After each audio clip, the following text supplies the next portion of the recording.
তোমাদের সবাইকে নীল একাডেমির পক্ষ থেকে জানাচ্ছি শুভেচ্ছা ও অভিনন্দন। আমি তোমাদের সঙ্গে তোমাদের হিসাব বিজ্ঞান বইয়ের 12 অধ্যায় নিয়ে আলোচনা করছিলাম। আমার নিয়মগুলো সব দেওয়া শেষ হয়ে গেছে ইতিমধ্যেই। আমি বলেছিলাম যে এখন আমরা আমাদের বইয়ের যে অনুশীলনের অঙ্ক আছে সেই অঙ্কগুলো নিয়ে আলোচনা করব। আমি এখন তোমাদের টেক্সট বইয়ের 12 অধ্যায়ের 2 নম্বর অঙ্কটা নিয়ে আলোচনা করছি। আমাদের 2 নম্বর অঙ্কটা ছিল 1 জানুয়ারি 2017 তারিখে ডাক্তার মাহাদির পারিবারিক অবস্থা নিম্নরূপ। তোমাদের যাদের কাছে বই আছে তোমরা বইটা নিয়ে একটু দেখতে পারো। এই আমাদের প্রশ্নে একটা দেয়া আছে, আমার 1 তারিখের কিছু সম্পদ আর দায় দেয়া আছে, আর আমাদের নিচে একটা প্রাপ্তি প্রদান হিসাব দেয়া আছে। আর পরের পৃষ্ঠাটা আমরা উল্টাইলে দেখো অন্যান্য তথ্য। এই অন্যান্য তথ্যতে কিছু সমন্বয় দেয়া আছে। আর তারপর আমাদের ক খ গ তিনটা করতে হবে। আমাদের কতে বলেছে ডাক্তার মাহাদির পারিবারিক তহবিলের পরিমাণ নির্ণয় করো। তাহলে আমরা অলরেডি কিভাবে পারিবারিক তহবিল নির্ণয় করতে হয় সেটা কিন্তু শিখে গিয়েছি।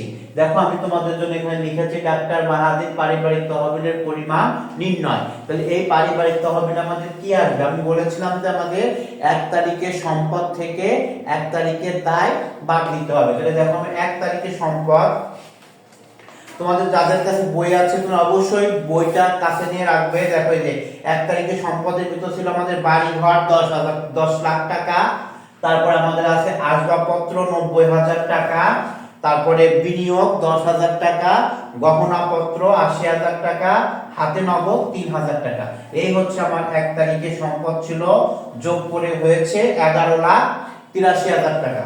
তার থেকে আমাকে বাদ দিতে হবে প্রারম্ভিক দায় সমূহ। প্রারম্ভিক দায়ের ভিতরে আমাদের এখানে শুধু একটাই আছে, ব্যাংক ঋণ। এজন্য আমি সরাসরি এখানে নিয়ে গেলাম। তাহলে আমাদের এটা হচ্ছে 1 তারিখের মোট সম্পদ থেকে 1 তারিখের মোট দায় বাদ দিলে হয় হচ্ছে আমার 11,77,000 টাকা। এটাই হচ্ছে আমার পারিবারিক তহবিল।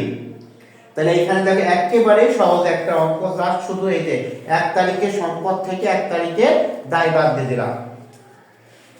এখন আমার পরবর্তীতে বলতেছে যে খ নম্বরে যে পরিবারের আয় ব্যয় বিবরণী প্রস্তুত করো। তাহলে আমি এখন আয় ব্যয় বিবরণীটা প্রস্তুত করে আমার সেম ঘরটাই হবে, জাস্ট খালি আমি এখন এগুলোর ভিতরে গুলো মুছে দিচ্ছি।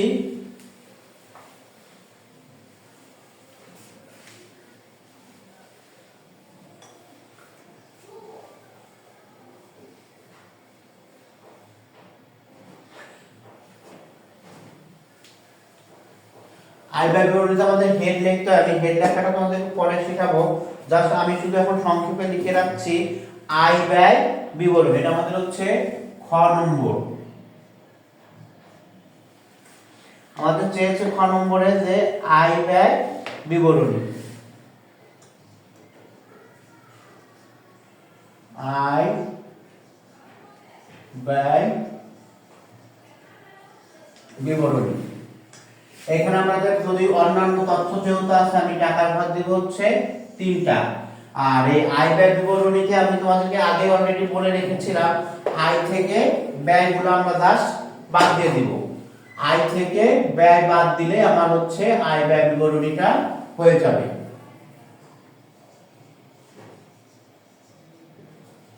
তাহলে দেখো আমার এখানে আয় কি আছে, দেখো আমাদের প্রাপ্তি পাশে সবসময় আমাদের আয় থাকবে। তাহলে আমার প্রাপ্তি পাশে আছে হচ্ছে বেতন, প্রাপ্তি পাশে আমার আছে বেতন। তাহলে আমি শুরুতে বেতন লিখলাম, আয় সমূহ লিখে নিই। আয় সমূহ, আয় সমূহ শুরুতে আমার রয়েছে হচ্ছে বেতন। যেহেতু বেতনের কোনো কাজ নেই তাহলে আমি বেতনটা এখানে দিয়ে দেব 3,63,000। তারপর আমার আছে বিনিয়োগের সুদ। বিনিয়োগের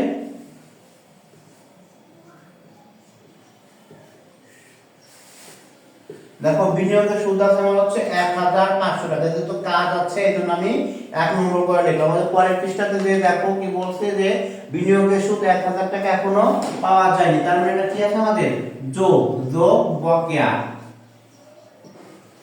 1,000। তাহলে যোগ করলে 2,500 টাকা। আর একটা আছে যেহেতু ডাক্তার মানুষ, সে রোগী দেখে টাকা পায়, তাহলে রোগী দেখে প্রাপ্তি। রোগী দেখে প্রাপ্তি, সে রোগী দেখে প্রাপ্তি তার হচ্ছে 1,20,000 টাকা। এই হচ্ছে আমার আয় পাস। দেখো এখন আমাদের যোগ করলে কত হবে, 4,85,500, 4,85,500 এই হচ্ছে আমার আয়। এখন আমি এই পাশ থেকে ব্যয়গুলা বসাবো, বা ব্যয় সমূহ, বা ব্যয় সমূহ। ব্যয় পাশে আমার দেখো কি আছে, প্রথমে আছে খাদ্য সামগ্রী ক্রয়, তাই আমি লিখলাম খাদ্য সামগ্রী ক্রয়। খাদ্য সামগ্রী ক্রয় আছে আমার হচ্ছে 60,000, যেহেতু কাজ নেই আমি এই ঘরে বসাই দিব, কাজ না থাকলে 2 নম্বর করে খাদ্য সামগ্রী ক্রয় 60,000। তারপর আছে দৈনন্দিন বাজার 1,20,000, দৈনন্দিন বাজার, দৈনন্দিন বাজার আছে আমার হচ্ছে 1,20,000। খবরের কাগজ আছে 3,500, খবরের কাগজ 3,500। শিক্ষা খরচ আছে 28,000, শিক্ষা খরচ 28,000, শিক্ষা খরচ 28,000। তারপর আমাদের আরেকটা আছে হলো গ্যাস পানি বিদ্যুৎ, এটার সঙ্গে আমার দেখো বকেয়া আছে, বকেয়া আছে আমার হচ্ছে হলো 1,500। তাহলে গ্যাস পানি বিদ্যুৎ, গ্যাস পানি বিদ্যুৎ, গ্যাস পানি বিদ্যুৎ আমার আছে হচ্ছে 21,000, যোগ বকেয়া 1,500। এই হচ্ছে আমার মোট খরচ। আমার মোট খরচ আসতে হচ্ছে 2,34,000 টাকা, 2,34,000 টাকা। তাহলে আমি এখন এটা থেকে যেটা বাদ দিয়ে দিই, তাহলে আমার আসতেছে 2,51,500 টাকা, 2,51,500 টাকা। যেহেতু আমার বেশি হয়েছে, তাহলে বেশি হলে এটার নাম হবে আমাদের হচ্ছে আয়ে উদ্বৃত্ত। এখন আমরা 2 নম্বরের গ নম্বর অঙ্কটা করব, যেটা হচ্ছে ডাক্তার মাহাদির পরিবারের আর্থিক অবস্থা বিবরণী। তাহলে দেখো আর্থিক অবস্থার বিবরণী যেহেতু আমরা নিয়ম শিখে ফেলেছি আগেই, আমি বলেছিলাম যে 1 তারিখের হাতে নগদ আর ব্যাংক জমা বাদে যত সম্পদ থাকবে আমার শুরুতে লিখে দিব, আর প্রধান পাশে যেগুলো মূলধন জাতীয় ব্যয় আছে সেগুলো লিখবো। দেখো তাহলে আমি আর্থিক অবস্থার বিবরণী ঘর রেডি হয়ে গেছে। আমাদের সম্পদ সমূহ পারিবারিক তহবিলে, দেখো পারিবারিক তহবিলে যে সম্পদগুলো লিখেছিলাম প্রায় সবগুলো লিখেছি, যার শুধু হচ্ছে অনাদায়ী সুদটা হচ্ছে লিখে নেবেন। মানে কি বাড়ি ঘর 10 লাখ, তারপরে আসবাবপত্র 90,000, বিনিয়োগ 10,000, বিনিয়োগের অনাদায়ী সুদ 1,000, গহনাপত্র 80,000, টেলিভিশন ক্রয় 23,000, ব্যাংক স্থায়ী আমানত 2,25,000। আর উদ্বৃত্ত এই যে আমাদের দেখো যে টেলিভিশন ক্রয় ছিল 23,000, আর তারপরে ব্যাংক স্থায়ী আমানত ছিল 2,25,000, আর উদ্বৃত্ত ছিল হচ্ছে 7,000। আর আমাদের উল্টা পাশে অন্যান্য তথ্যের ভিতরে বিনিয়োগের সুদ বকেয়া ছিল। আমরা জানি আয় বকেয়া থাকলে সম্পদ, আয় বকেয়া থাকলে সম্পদ, সেই আয় বকেয়াটা দিয়ে দিলাম। তাহলে এই হচ্ছে আমার মোট সম্পদ 14,36,000।